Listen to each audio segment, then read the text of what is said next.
쑥 잘못 먹었다가 맹독 때문에 응급실로 실려갈 수 있어요. 얼마 전 시골 마을에서 쑥 때문에 한바탕 큰 소동이 있었는데요. 마을 사람 7명이 쑥을 먹고 응급실에 실려갔던 거예요. 도대체 왜 그들은 응급실에 실려간 걸까요? 봄이면 향긋한 향과 쌉싸름한 맛으로 많이 먹는 쑥이 사실 정말 잘 알고 드셔야 한다는 건데요. 잘못 알고 먹으면 이 마을 사람들처럼 응급실에 실려갈 수 있다는 거예요.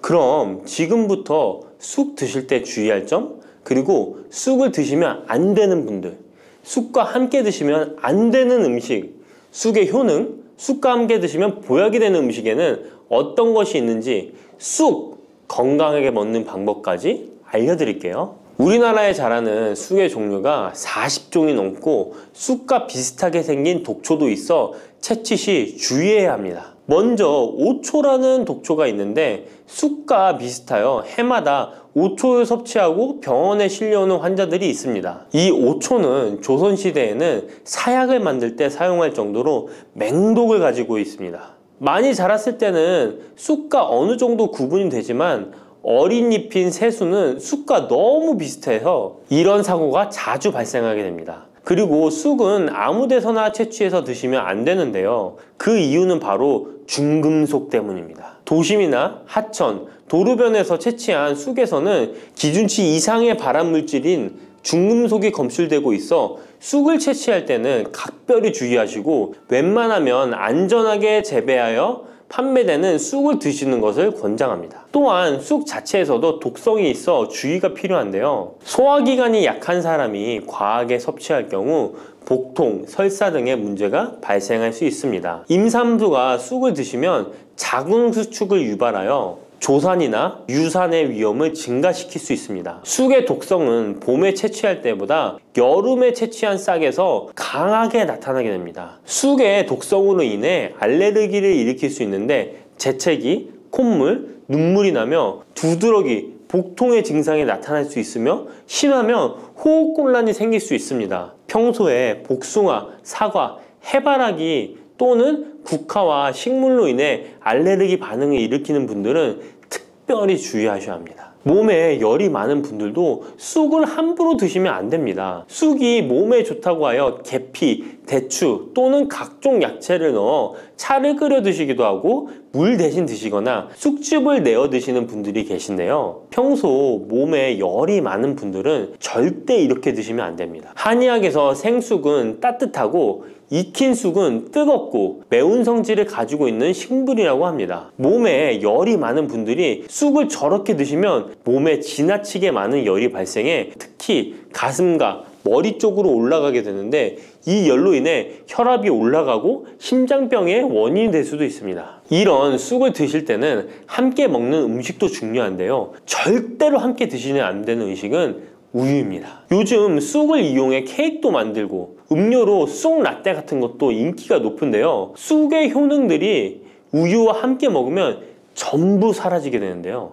우유의 카제인 단백질이 쑥에 있는 폴리페놀과 결합하여 몸에 흡수되지 않고 배출되도록 만들기 때문입니다. 따라서 아무리 좋은 쑥도 우유와 함께 드시면 전혀 소용이 없다니 정말 아쉽죠. 이때 한 가지 방법이 있습니다. 우유 대신 아몬드유나 오트밀 같은 대체유를 사용하시면 이런 문제는 바로 해결이 가능해요. 그렇다면 쑥은 이렇게 주의할 점만 있을까요? 당연히 쑥에는 우리 몸에 좋은 효능들이 많은데요. 쑥의 효능 4가지 바로 알아볼게요. 첫 번째, 쑥의 효능은 염증 제거에 탁월한 효능을 발휘합니다. 쑥은 예로부터 약초로 많이 사용되어 왔고 현대 한의학에서도 쑥은 약재로 많이 사용하고 있습니다. 특히 쑥은 민간요법으로 상처에 붙여 감염을 방지하거나 혈관 내의 염증을 제거하는 데 사용되었는데요. 이러한 쑥의 사용법은 과학적으로도 올바른 방법으로 인정되고 있습니다. 이러한 항염증 효능은 쑥에 함유된 타닌 성분 때문인데요. 타닌은 몸속에 유해물질을 배출하는 데 도움을 주며 쑥 특유의 떫은 맛을 내는 역할도 하지만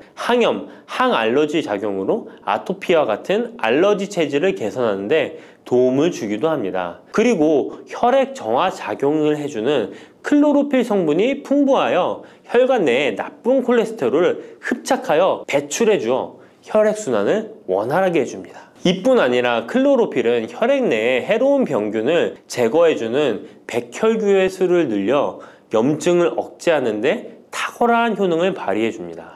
두 번째 쑥의 효능은 당뇨 개선에 탁월합니다. 쑥에는 이눌린이라는 수용성 식이섬유가 풍부한데요.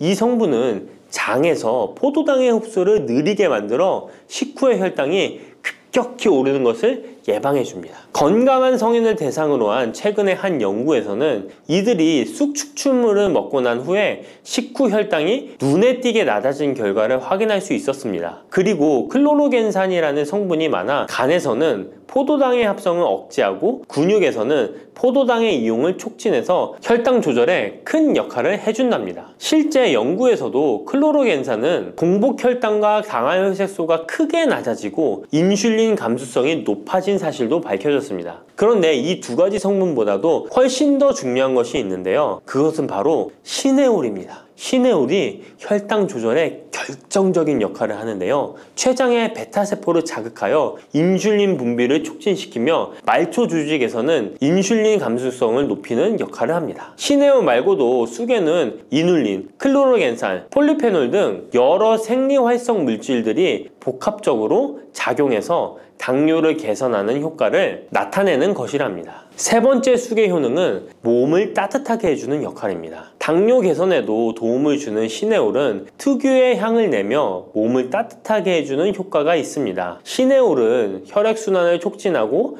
면역력을 강화하는 데 도움을 주는데요. 특히 손발이 찬 수족냉증을 개선하는 데 효과적이며 신진대사를 원활하게 해주어 생리통, 생리불순 등의 여성 질환을 완화시키는 데에 큰 역할을 해줍니다. 쑥의 따뜻한 성질이 혈액순환을 촉진시키고 자궁의 기능을 강화해주기 때문이랍니다. 네 번째 쑥의 효능은 장을 건강하게 하여 변비를 예방하고 소화불량을 해결하는 데 도움을 주는 것입니다. 쑥에는 시금치보다 무려 3배나 많은 식이섬유를 가지고 있어 장 운동을 촉진하고 변비 및 숙변 제거에 탁월합니다. 또한 시네올은 위장 점막의 염증을 완화하고 위장 내 유해균을 제거하여 소화장애를 예방하는 데 도움을 줍니다. 그리고 쑥에 함유된 비타민 A는 장내의 점막을 보호하여 장 건강을 유지하는 데 도움을 주며 항산화 작용에 뛰어난 비타민 C는 장내 유해균을 제거해 주어 장내 환경을 건강하게 해줍니다.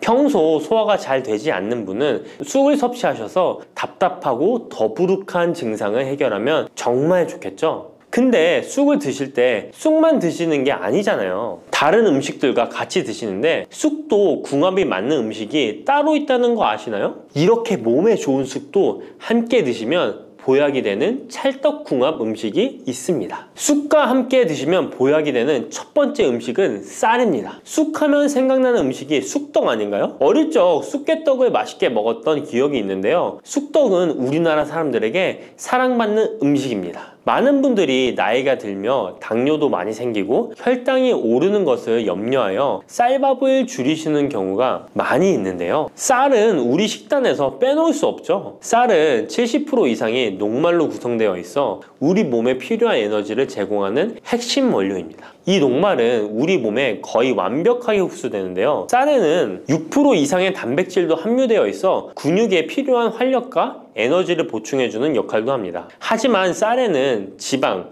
식이섬유, 미네랄, 비타민이 다소 부족하다는 단점이 있는데 쑥과 함께 드시면 이런 문제는 바로 해결됩니다. 쑥은 칼슘이 풍부하여 뼈를 튼튼하게 할 뿐만 아니라 많은 비타민을 갖고 있어 쌀의 부족함을 채워줍니다. 두 번째, 쑥과 함께 드시면 보약이 되는 음식은 브로콜리입니다. 쑥과 브로콜리를 함께 드시면 염증과 항암에 놀라운 효능을 갖게 되는데요. 브로콜리는 건강에 좋은 채소라는 사실은 이미 잘 알고 계실 거예요. 그런데 쑥과 함께 드시면 그 효과는 폭발적으로 향상되는데요.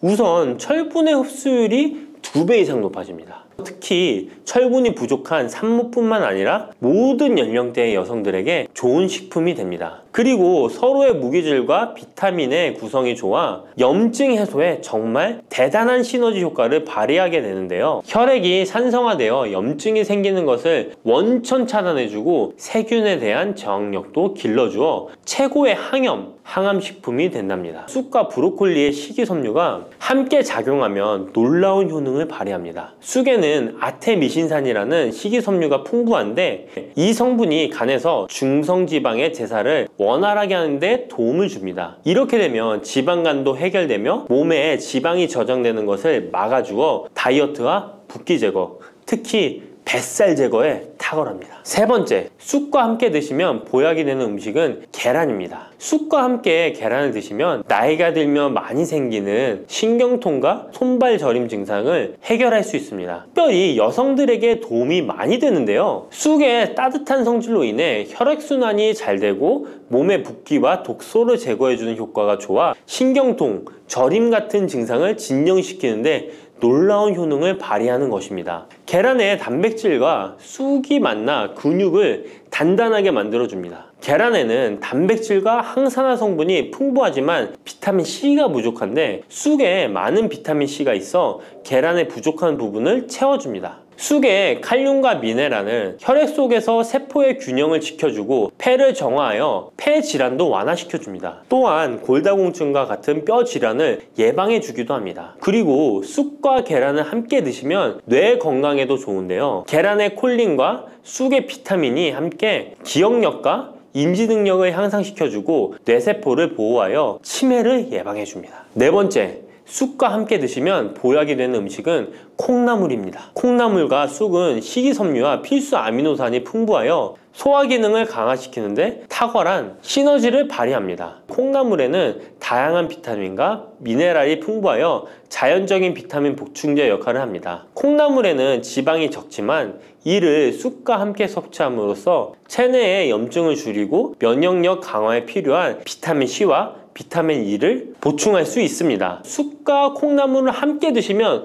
피부 건강에도 매우 유익합니다. 콩나물이 함유된 실리카와 쑥의 비타민이 함께 작용하여 피부 탄력과 보습을 개선할 뿐만 아니라 노화를 예방하니 정말 좋은 궁합인데요. 쑥과 함께 먹으면 좋은 음식은 이렇게 많은데요. 그렇다면 쑥은 어떻게 먹어야 건강하고 맛있게 먹을 수 있을까요? 쑥떡 같은 음식은 이미 잘 알고 계시죠? 쑥을 잘 세척하여 말린 다음에 가루로 만들어 두시면 여러 요리에 사용하기 편리하고 오랫동안 보관하기에도 좋아요. 요거트에 쑥가루를 섞어 드시면 혈당 관리와 더불어 장 건강에도 도움이 됩니다. 밥 지을 때 잡곡과 함께 쑥을 넣어도 좋고 쑥 부침개, 쑥 전병 등을 만들어 드셔도 맛과 향이 좋습니다. 계란물에 쑥가루를 넣어 계란말이를 해 드셔도 되고 계란찜이나 계란국에 쑥을 넣어 드셔도 됩니다. 계란찜이나 계란말이를 만들 때 브로콜리까지 넣어 드시면 건강에 더욱 좋은 음식이 된답니다. 믹스커피, 지금부터 꼭 이렇게 드셔야 돼요. 의사들이 적극 추천하는 방법입니다. 믹스커피는 당뇨에 안 좋다는데 먹어도 되는 거야? 요즘 이렇게 질문하고 있지 않으신가요? 결론부터 말씀드리면 어떻게 먹는지에 따라 믹스커피는 건강에 도움이 될 수도 있고 안 될 수도 있습니다. 그래서 잘 알고 먹어야 하는 거죠. 지금부터 믹스커피에 대한 모든 것을 자세히 알아볼 텐데요. 영상 끝까지 보시면 믹스커피 성분, 효능, 부작용, 건강에 어떤 영향이 있는지와 사람에 따른 하루 권장량, 믹스커피와 같이 먹으면 정말 좋은 식품까지 그동안 몰랐던 믹스커피에 대한 모든 진실 아실 거예요. 제일 먼저 기억하실 게 믹스커피의 성분인데요. 믹스커피는 과연 어떤 성분으로 만들어졌을까요? 물론 믹스커피 제조사마다 성분이 조금씩 다르지만 가장 많이 드시는 믹스커피를 기준으로 말씀을 드릴게요.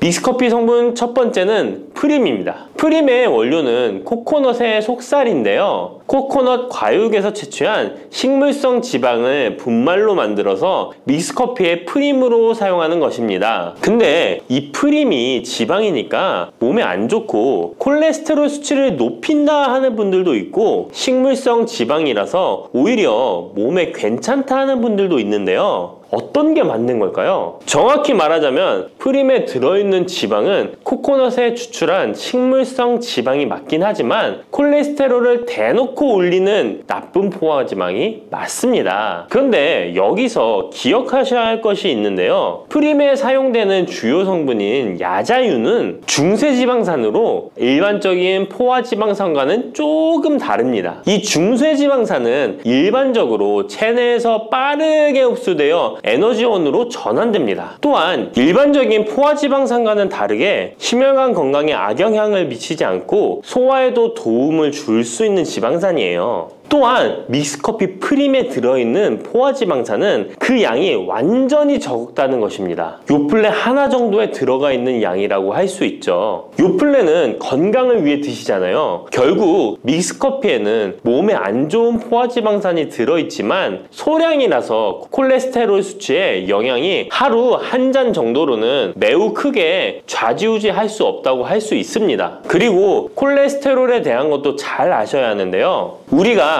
식사하면서 섭취하는 콜레스테롤은 약 20%를 차지하고 나머지 80% 정도는 필요한 만큼 신체에서 자연적으로 합성됩니다. 그렇기 때문에 단순히 커피 한 잔 정도를 마신다고 해서 콜레스테롤 수치가 급격히 올라가거나 건강에 이상을 끼칠 정도의 영향을 주지는 않는다는 거죠. 믹스커피 성분 두 번째는 설탕입니다. 설탕은 당 성분으로 칼로리가 높아서 당연히 몸에 안 좋은 걸로 알고 계실 거예요. 더군다나 믹스커피에 들어있는 설탕은 정제 과정을 거친 백설탕이라 일반적인 설탕보다 흡수 속도가 어마어마하게 빠릅니다. 즉 믹스커피를 마신 후 만족감을 쉽게 느끼는 것은 그만큼 흡수율이 빠르기 때문인데요. 이 당이 소화 과정을 거치지 않고 곧바로 혈액에 녹아들게 됩니다. 왜 안 좋은지 아시겠죠? 근데 여기서 반전이 있어요. 믹스커피에는 설탕이 5g 정도밖에 안 들어있다는 건데요. 쉽게 설명하자면 우유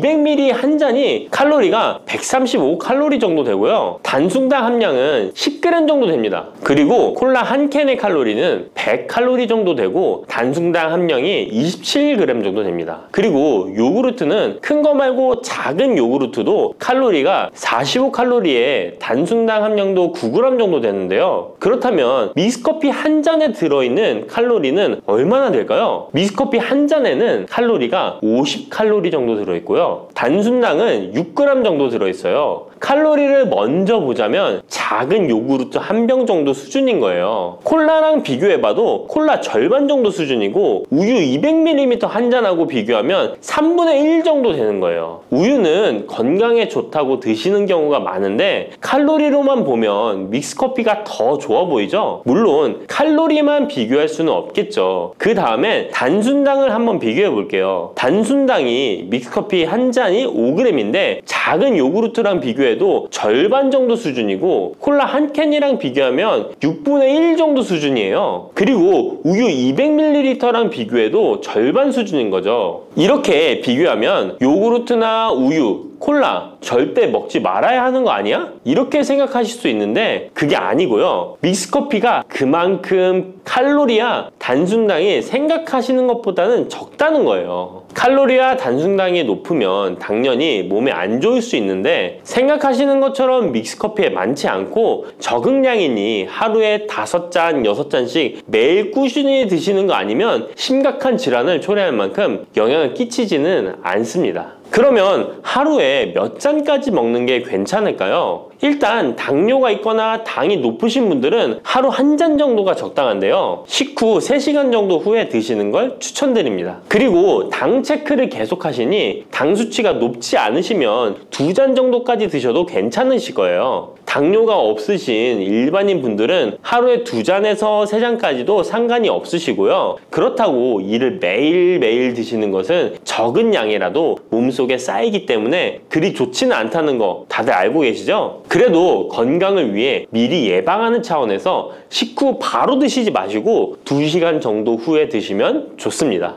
믹스커피의 성분 세 번째는 커피에 들어있는 카페인입니다. 카페인에 대해 설명하기 전에 믹스커피도 일반 커피처럼 커피가 들어가 있기 때문에 커피 성분이 주는 효능이나 부작용도 나타날 수 있습니다. 먼저 커피의 효능을 보자면 커피의 효능 첫 번째, 암 예방 효과입니다. 미국 건강 매체 캔서 헬스에 따르면 ITPR3라는 물질은 대장암에서 간 전이에 기여하는 유전자의 발현을 유도해서 도미노 효과를 유발하는 물질인데, 특별한 억제제는 아직 없지만 커피를 마시는 사람들에서 카페인이 이 ITPR3에 대한 억제 효과를 보인다는 것을 발표했고, 카페인 섭취와 대장암 재발 및 사망률의 관계를 추적한 결과 하루 4잔 이상 커피를 마신 환자들이 전혀 마시지 않은 사람들에 비해 생존율이 현저히 향상된 것으로 규명된 바 있는 연구도 진행했었습니다. 이런 실험을 진행하면서 커피의 카페인에 대한 효능들이 지금까지 다양하게 연구되고 있는데요. 그렇다고 해서 커피를 무조건 많이 드시란 이야기는 아니고, 또 믹스커피 자체가 이런 효능이 있다는 말도 아니에요. 커피에 카페인에 대한 몇 가지 실험을 이야기 드린 거고요. 그만큼 카페인에 대한 너무 부정적인 인식을 변화시켜 보시라고 말씀드리는 거예요. 커피의 효능 두 번째는 기억력 회복 효과입니다. 서울대 식품생명공학부 교수님께서 쥐의 인지 능력을 실험했는데요. 쥐를 물에 빠뜨린 뒤 안전한 장소에 도착하는 시간을 측정해 봤더니 평균 10초 정도 걸렸습니다. 그 쥐들에게 기억력을 손상시킬 수 있는 물질들을 투입하고 같은 실험을 했을 때 안전한 장소를 발견하는데 최대 40초가 걸렸습니다. 이 쥐들은 두 그룹으로 나눠 한 그룹은 하루에 3잔의 커피를, 다른 그룹은 6잔의 커피를 주입했습니다. 그 결과 하루 3잔의 커피를 준 쥐들은 20초로 빨라졌습니다. 그런데 하루 6잔을 주입한 쥐들은 거의 정상으로 돌아왔고 평균 10초 정도 걸렸습니다. 이런 결과에 따르면 커피가 기억력 회복에 확실히 도움이 되었다고 할 수 있는 실험도 있다고 간략히 소개해드리는데, 참고로 이 실험에서는 일반 카페인 커피와 디카페인 커피 두 종류를 같이 실험했는데 거의 똑같은 효과를 보였습니다. 결론은 커피에 카페인이 없어도 커피에 들어있는 클로로겐산 등 각종 항산화제 성분 덕분에 기억력 회복 효과가 높아졌다는 것입니다. 정말 놀랍지 않나요? 나이가 들어가면 기억력이 안 좋아지고 인지 능력 장애가 오면서 더 나아가서는 치매가 올 수도 있는데, 커피의 성분이 이런 질병을 예방할 수 있다니 너무 커피를 부정적인 시각으로 보시지 않아야겠죠? 그렇다고 남용하면 안 되시고, 모든 사람에게서 동일한 실험 효과가 나타나는 것이 아니니 자신의 상태를 잘 알고 드셔야겠죠? 다만 카페인에 예민하신 분들은 믹스커피나 일반 카페인 커피를 드시면 잠을 잘 못 주무실 수도 있으니까 디카페인 커피를 추천드립니다.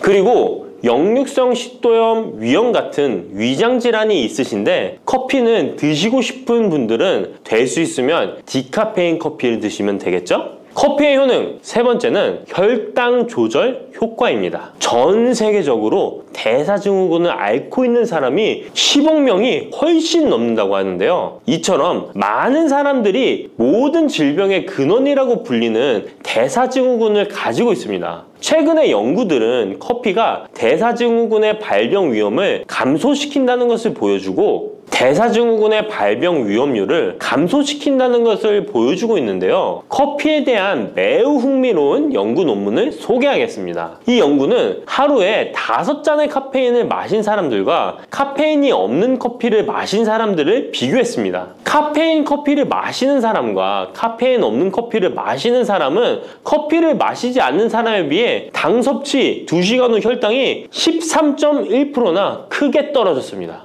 이 외에도 카페인의 혈당에 관계된 실험들도 많이 존재하는데요. 카페인도 적절한 용량, 그렇다고 음료에 들어가 있는 합성 카페인을 말씀드리는 건 아닙니다. 적절히 섭취하면 큰 부작용 없이 드실 수 있다는 것을 말씀드리는 거예요. 커피 효능 네 번째는 다이어트 효과입니다. 다이어트라는 사람들이 운동하기 전에 커피를 마시고 나서 운동을 한다면 카페인이 신진대사를 빠르게 함으로써 운동 효과를 증진시키기 때문에 체중 감량에 도움을 줄 수 있습니다. 뿐만 아니라 커피에는 카페인 성분이 포함되어 있는데요. 당연하게도 믹스커피에 포함된 커피에도 카페인이 포함되어 있고요. 이런 카페인은 적절한 용량을 섭취한다면 신체적 피로 해소와 소화 기능 개선과 같은 효능을 누릴 수 있습니다. 오전에 커피 한 잔을 마시면 화장실에 가고 싶어지는 것도 커피에 카페인 성분이 장 운동을 활발하게 해주는데 영향을 주기 때문입니다. 카페인 성분이 장 운동을 활발하게 해주는데 영향을 주기 때문입니다. 물론 이뇨작용도 활발히 해줘서 소변도 조금 더 많이 보게 되긴 합니다. 다시 돌아가서 믹스커피에 들어있는 세 번째 성분 카페인에 대해 알아볼게요. 믹스커피에 포함된 카페인 용량은 제품마다 차이가 있을 수 있어요. 하지만 평균적으로 60mg 가량의 카페인이 한 잔 용량의 믹스커피에 포함되어 있는데요. 이는 일반적인 아메리카노 대비 3분의 1 수준에 해당하는 수치입니다. 결과적으로 믹스커피의 카페인은 일반 아메리카노보다도 훨씬 적게 들어있는 거죠. 그렇다면 식약처에서 권고하는 카페인 1일 최대 섭취량은 얼마나 될까요? 일반 성인의 경우 카페인 최대 섭취량은 400mg 정도이고요. 어린이나 청소년은 체중 1kg당 2.5mg 이하, 임산부는 200mg 정도입니다. 그러나 임산부의 경우에는 카페인이 태아에 미치는 영향이 조금이라도 있으니 안 드시는 게 좋겠죠? 콜라 한 캔에 카페인이 보통 35mg 정도 들어있으니 믹스커피가 카페인 함량도 크지 않다는 걸 알 수 있습니다. 여기서 잠깐! 그렇다면 믹스커피와 같이 먹었을 때 효과를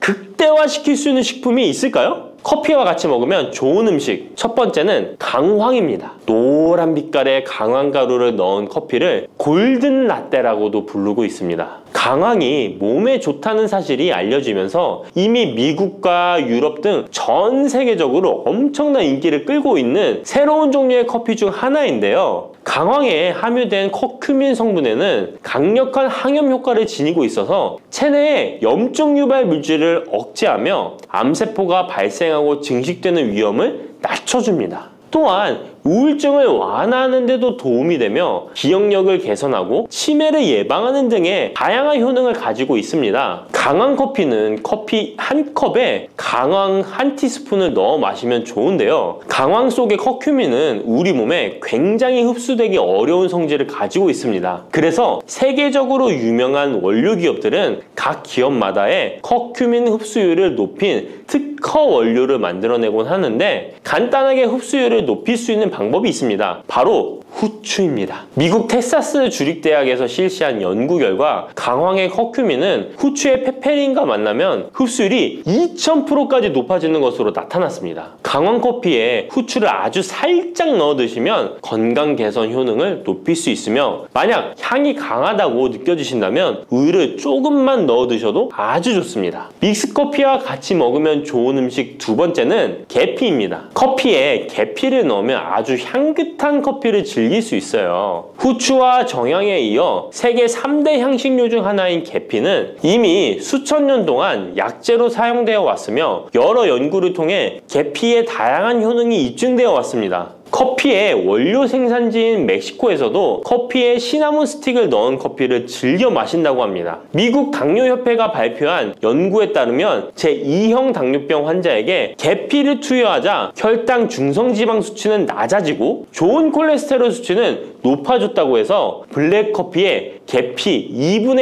1 티스푼을 넣은 후에 섞어 마시는 것이 황금 비율이라고 하니 한번 참고해서 드셔보시면 좋을 것 같네요. 특히 혈액순환에도 아주 좋습니다. 믹스커피와 같이 먹으면 좋은 음식 세 번째는 생강입니다. 강력한 항산화 성분을 가진 생강은 커피에 넣어 함께 곁들여 마시면 생강의 알싸한 맛이 부드러워지면서 향긋한 생강커피를 즐길 수 있습니다. 생강의 매운맛을 내는 쇼가올과 진저롤 성분이 혈중 콜레스테롤을 낮춰서 동맥경화나 뇌경색 등을 예방하며 항염, 항암 효과가 뛰어나서 암을 유발하는 종양세포의 성장을 억제하는 등의 다양한 효능을 지니고 있습니다. 특히 기관지를 확장시키는 효과가 있어서 기관지염이나 천식, 비염을 달고 사시는 분들은 자주 섭취하시면 아주 좋습니다. 추가로 생강에는 디아스타제라는 단백질 분해 요소가 있어서 식후 커피에 생강가루를 넣어 마시면 장 운동을 촉진해 더부룩한 속을 해소하는 데에도 도움을 얻을 수 있습니다.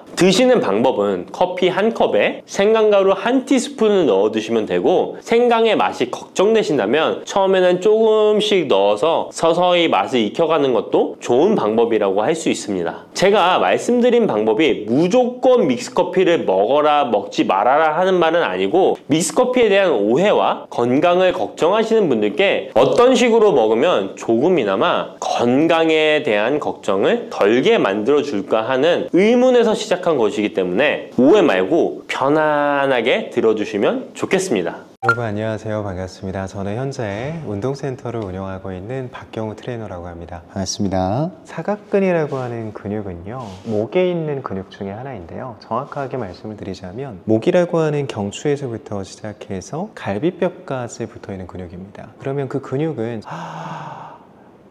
이렇게 호흡을 하게 되면 호흡을 도와주는 보조 근육으로 작용이 되어져요. 호흡 자체를 하는 것만으로도 이러한 사각근은 사용이 되어지게 되는데요, 저희가 이 사각근도 그렇고 목 주변부가 유독 더 긴장이 되어지시고 뭉치시는 경우가 있어요. 그 이유는 호흡에서 좀 찾아볼 수가 있는데요, 이 호흡 자체는요, 저희가 위에서 진행이 되어지는 호흡이 있고 아래에서 진행이 되어지는 호흡이 있습니다. 많은 분들이 알고 계시는 복식호흡이라고 하는 방법이 있는데, 사실 정확한 것은요, 복식호흡이 아니고요, 횡격막 호흡입니다. 횡격막을 이용한 호흡을 복식호흡이라고 말씀을 해주시는데요, 저희가 이 아래쪽으로 호흡을 해야 되는 것이 위쪽으로만 이어지게 되면 이런 식으로 어깨만 들리는 흉곽 호흡만 하게 되는 것이죠. 그럼 이렇게 어깨만 계속 들썩들썩 하다 보니 자연스럽게 어깨 주변부에 있는 근육은 올라오게 되면서 긴장을 하게 되는 겁니다. 이런 식으로 말이죠. 정확하게는 호흡이 짧아진 것입니다. 깊게 들어와야 되는 호흡이 여기 위에서만 머물고 있는 것이죠. 이런 횡격막 호흡을 먼저 연습하는 것도 첫 번째 방법이고요, 사각근이라고 하는 이 근육 자체는 이렇게 어깨가 올려지는 이 동작 중에서도 사용이 잘 되어지는 근육이다 보니 자연스럽게 뭉치게 되거나 아니면 이 사각근 자체가 굳게 되는 것이죠. 보통 그렇게 통증이 생기시거나 문제가 생기셨을 때는 대부분의 원인은 복합적입니다. 근데 그 중에서도 사각근에 대한 영향이 높을 수 있다, 이 정도로 좀 볼 수가 있을 것 같아요. 첫 번째로는요, 자세적인 부분의 문제입니다. 결국에는 일상생활을 보낼 때 저희가 겉으로만 보셨을 때에도 제가 이렇게 숙이는 자세를 하게 되면 몸 자체가 구부정해지고 앞쪽에 있는 근육들이 짧아지지 않습니까? 호흡 자체가 당연히 잘 안 들어오게 되겠죠. 그럼 여기 위에서만 호흡을 하게 되고, 그로 인해서 이 위쪽에 있는 근육들은 더 많이 긴장을 하게 될 수밖에 없습니다. 그럼 일단 첫 번째로는 내가 올바르게 앉아있는 자세를 하고 있는지를 체크를 해봐야 되고요, 올바르게 앉아있는 자세를 잘 취하고 있다면 호흡을 깊게 들이마시는 연습까지 해보시는 것이 좋습니다. 두 번째로는 수면을 좀 얘기를 해볼 수가 있을 것 같아요. 수면에 대한 자세가 참 중요한데요, 많은 분들이 옆으로 누워서 주무세요. 옆으로 눕게 되면 제 목도 좀 꺾이게 되고요, 어깨도 이렇게 눌리게 될 겁니다. 그럼 자연스럽게 목에 대한 긴장은 더해질 수밖에 없고요, 어깨는 눌리게 되다 보면 어깨에 대한 통증까지 유발을 할 수가 있게 되겠죠. 자고 있는 자세가 어떻게 되어 있는지를 한번 체크해 보시고요, 올바른 자세라고 한다면 천장을 보셔야 되고요, 천장을 본 상태에서 똑바로 누워서 주무시되 베개에 대한 높이가 좀 중요합니다. 베개를 너무 높은 것을 비지 마시고요, 적정한 높이를 선택을 하셔서 목까지 감싼 상태로 베개에 누워주시는 것이 좋아요. 높이를 체크하는 가장 쉬운 방법은요, 높은 베개를 먼저 베보고요, 내가 낮다고 생각하는 베개를 베보는 거예요. 나한테 어떤 높이가 편한지를 내가 체크해 볼 수 있거든요. 인터넷이 많이 발달되어져 있다 보니까 인터넷으로 구매를 하셔서 사용을 하시는데요, 경추 베개라고 나오는 베개들도요, 높은 버전이 있고요, 그냥 스탠다드한 기본 버전이 있고요, 낮은 버전이 있어요. 당연히 몸통 자체가 얇으실수록 낮은 베개 쪽에 가깝겠죠. 몸통이 두꺼워질수록 높은 쪽에 맞으실 거고요. 이걸 알 수 있는 방법은요, 베봐야 돼요. 직접 가셔서 높은 버전, 중간 버전, 낮은 버전을 하나씩 다 베보는 거예요. 그럼 그 중에서 내가 조금 더 편하다고 느끼는 베개가 있습니다. 그 베개를 선택해 주시면 돼요. 인터넷에서도 여러 가지 브랜드가 있는데 제품을 체험해 볼 수 있는 브랜드가 있고요, 그냥 온라인으로만 판매를 하는 브랜드가 있습니다. 좋은 제품일 수 있겠으나 체험을 못 한다는 거에서는 저는 추천드리지 않고요, 그렇게 한번 방문하셔서 내 목을 보호할 수 있다면 그 정도는 충분히 가치 있다고 생각을 합니다. 아까 말씀하신 것처럼 손에 대한 저림과 부종, 통증이 심하다면 사실 사각근만으로는 해결이 안 될 수도 있어요. 내가 사각근 마사지를 해보고 나서 차도가 있다면 사각근에 대한 원인이 조금은 있는 것이니 여기를 풀어주시면 효과가 있지만 여기를 풀었음에도 불구하고 차도가 없으시다면 병원에 한번 내원을 해보시는 것이 좋습니다. 그 이유는요, 저희가 이런 손 저림이라든지 부종, 이러한 부분의 문제는 사각근 자체만으로 나타날 수는 없고요. 심하신 분들 같은 경우에는 목에 대한 디스크도 생각을 해봐야 되고요. 협착증에 대한 부분의 증상까지도 생각을 해볼 수가 있습니다. 여기를 마사지를 하시고 나서 괜찮아지신다면 푸셔도 되지만 푸시고 나서도 내가 차도가 없다면 한번 상담을 받아보시는 것이 좋습니다. 사각근 마사지는 생각보다 간단한데요. 옷을 한번 내려서 보게 되면 제 쇄골이 있습니다. 이 쇄골 쪽을 이렇게 만지다 보면 살짝 들어가져 있는 부분이 있어요.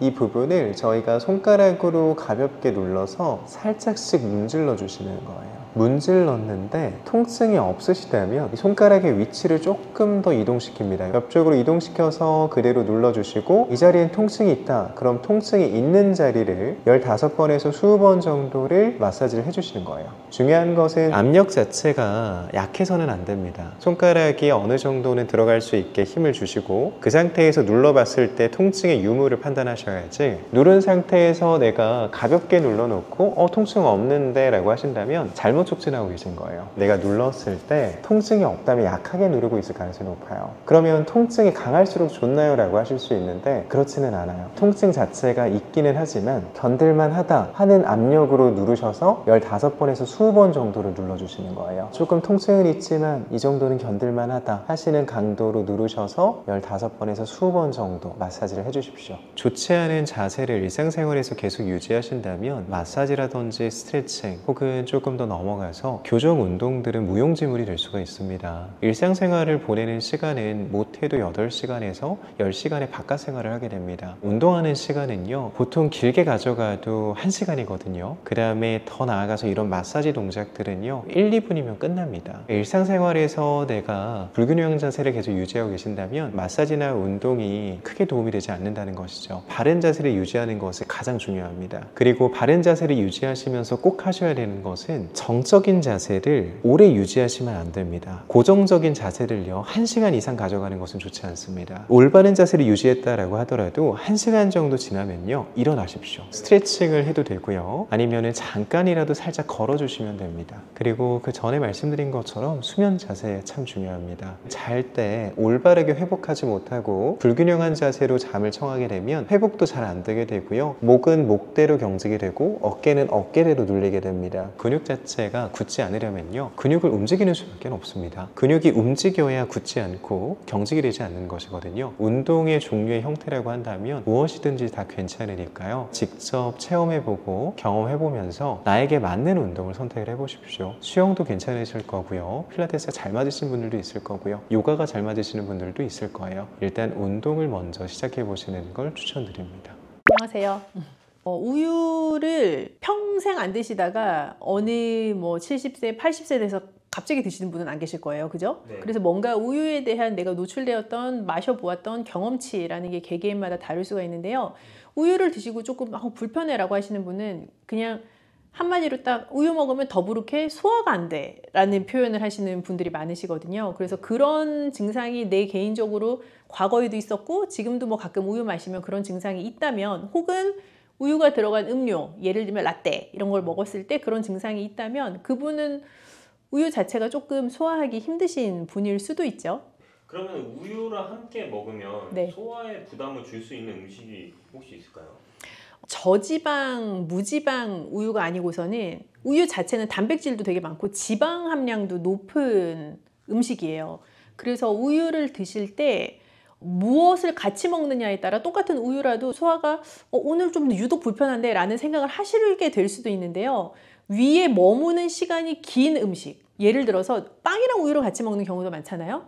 근데 소화 기능도 이렇게 딱 썩 훌륭하지 않은 분인데 통곡물에 탄수화물 밀집적으로 들어있는 그런 빵이랑 우유를 같이 드시면 그 빵 자체가 위에 머무는 시간이 길단 말이죠.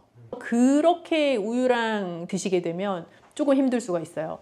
그래서 지방이 너무 높은 음식도 우유랑 같이 드시면 위에서 부담이 갈 수 있고요. 단백질 함량이 너무 높은 음식도 우유랑 같이 드시면 힘들 수 있어요.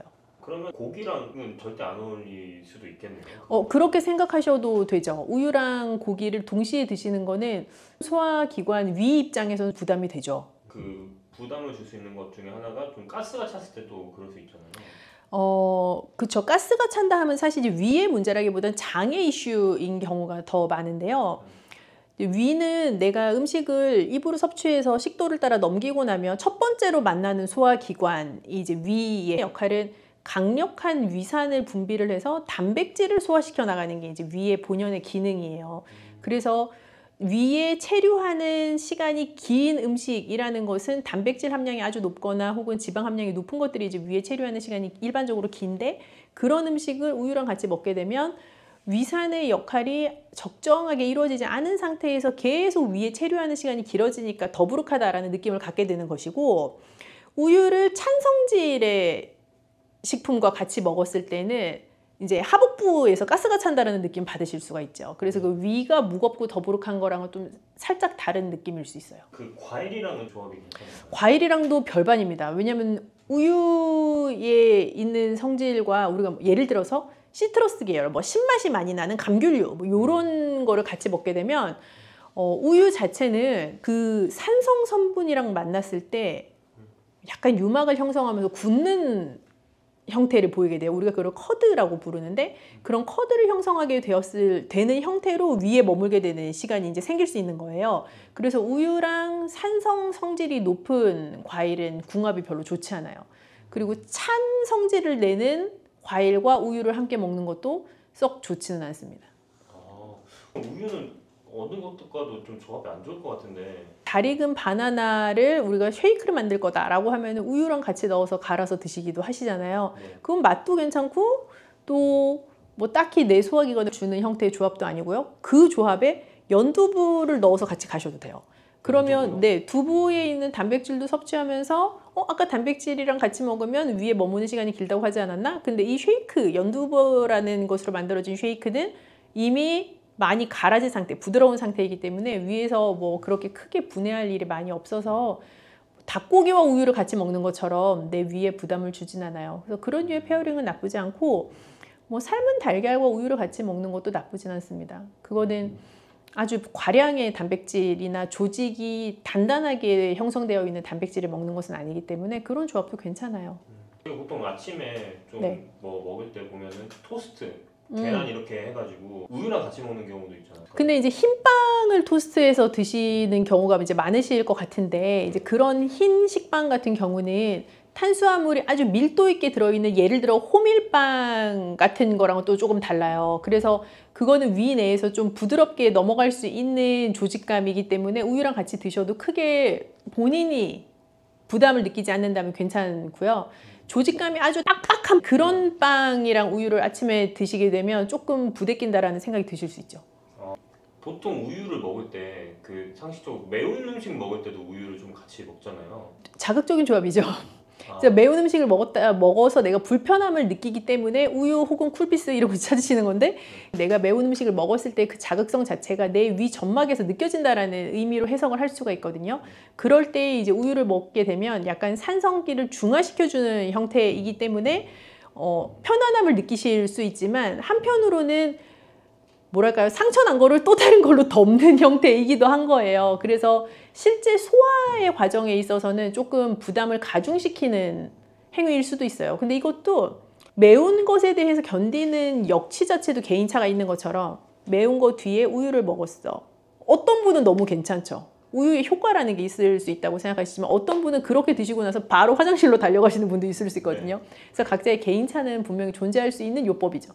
그러면은 우유를 좀 건강하게 마시려면은 어떻게 마시는 게 좋을까요? 아까 이제 뭐 바나나랑 연두부를 말씀해 주신 것처럼 좀 우유를 좀 건강하게 잘 먹을 수 있는 방법이 있으면 좀 좋을 것 같아요. 일단 우유 자체를 뭐 좋아하시고 소화하시는데 크게 불편함이 없다고 하면, 저는 성장기 어린이들한테는 뭐 무지방, 저지방 선택하는 것보다 그냥 일반 흰 우유를 선택을 해서 뭐 잘 익은 바나나나 혹은 오트 그런 거를 넣어서 이제 갈아가지고 먹는 방법도 좋다고 생각하고요. 이제 그 방법이 일반 우유를 그냥 먹는 것보다 조금 더 좋겠다라고 생각을 하는 이유는 우유 자체의 액체의 흐름성보다 바나나나 귀리를 우유와 함께 갈고 나면 좀 뻑뻑하잖아요. 그래서 목 넘김 자체가 꿀떡꿀떡 이렇게 넘어가지는 않아요. 그래서 먹는 속도도 좀 줄어들게 되고, 그래서 우유를 200ml를 마신다고 해도 그냥 일반 우유 200ml 먹는 거랑 우유 200ml를 넣어서 갈아 놓은 쉐이크를 먹는 거랑 내 위에서 우유가 들어오는 속도가 다르잖아요. 그래서 좀 소화시키는데 오히려 낫다는 생각도 들고, 또 비타민, 미네랄, 바나나에서 오는 거, 그런 거 식이섬유 같이 섭취할 수 있는 방법이기 때문에 더 좋다고 생각 들고요.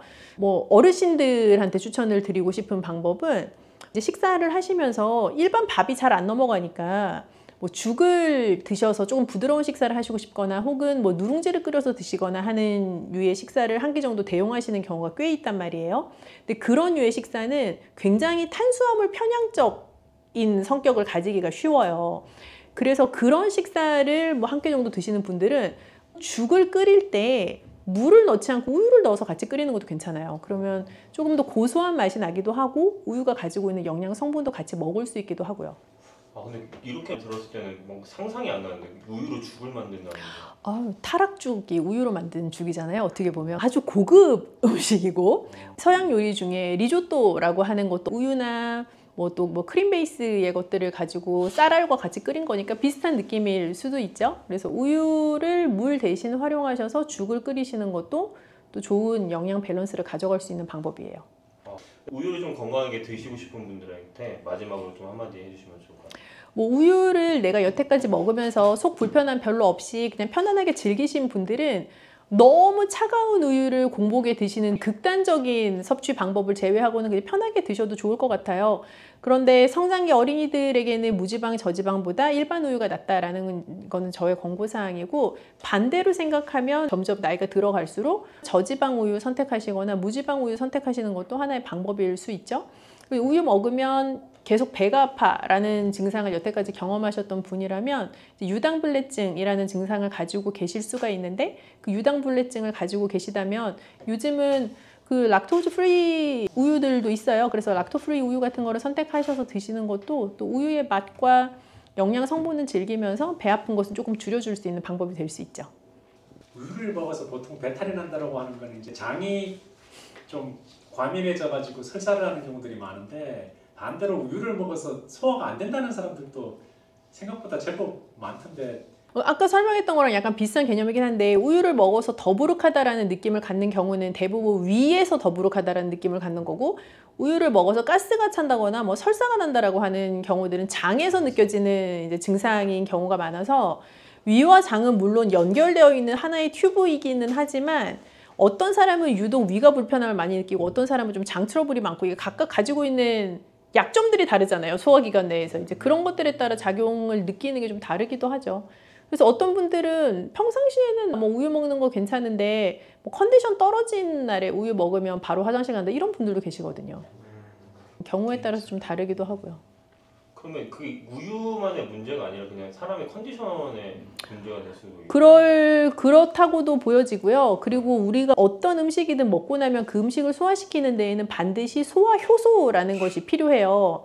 그래서 어떤 날은 소화효소의 합성이 아주 원활하고 그 소화효소가 잘 분비되어서 잘 작용할 수 있는 컨디션과 나의 모든 체내 구조를 갖추고 있는 날도 있지만, 어떤 날은 내가 극도로 피곤하거나 혹은 전 끼니에 먹었던 음식 혹은 어제 먹었던 뭐 술 뭐 이런 것 때문에 내 몸 안에서의 소화 체계 자체가 완벽하게 세팅이 안 되는 날이 있을 수 있잖아요. 이제 그런 것들에 따라 같은 음식이라도 내가 보이는 반응도 다를 수 있죠.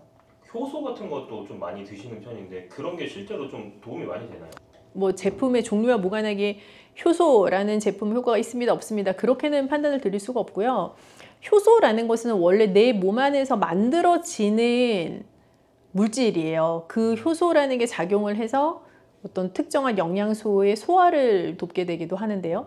나이가 들수록 노화의 과정에 있으니까 젊었을 때만큼 효소가 만들어지고 분비되는 속도나 어떤 액션 자체가 아주 원활하다고는 볼 수는 없겠죠. 이제 그렇다 보니 밖에서 그 효소라는 것을 먹어서 내 몸 안에서 일어나는 일을 대체할 수 있는가의 문제인 건데 원 재료를 가지고 만들어진 제품이냐 그리고 그 효소의 활성 자체가 체내에서 어떻게 되느냐에 따라서 굉장히 다른 얘기이기도 하고요.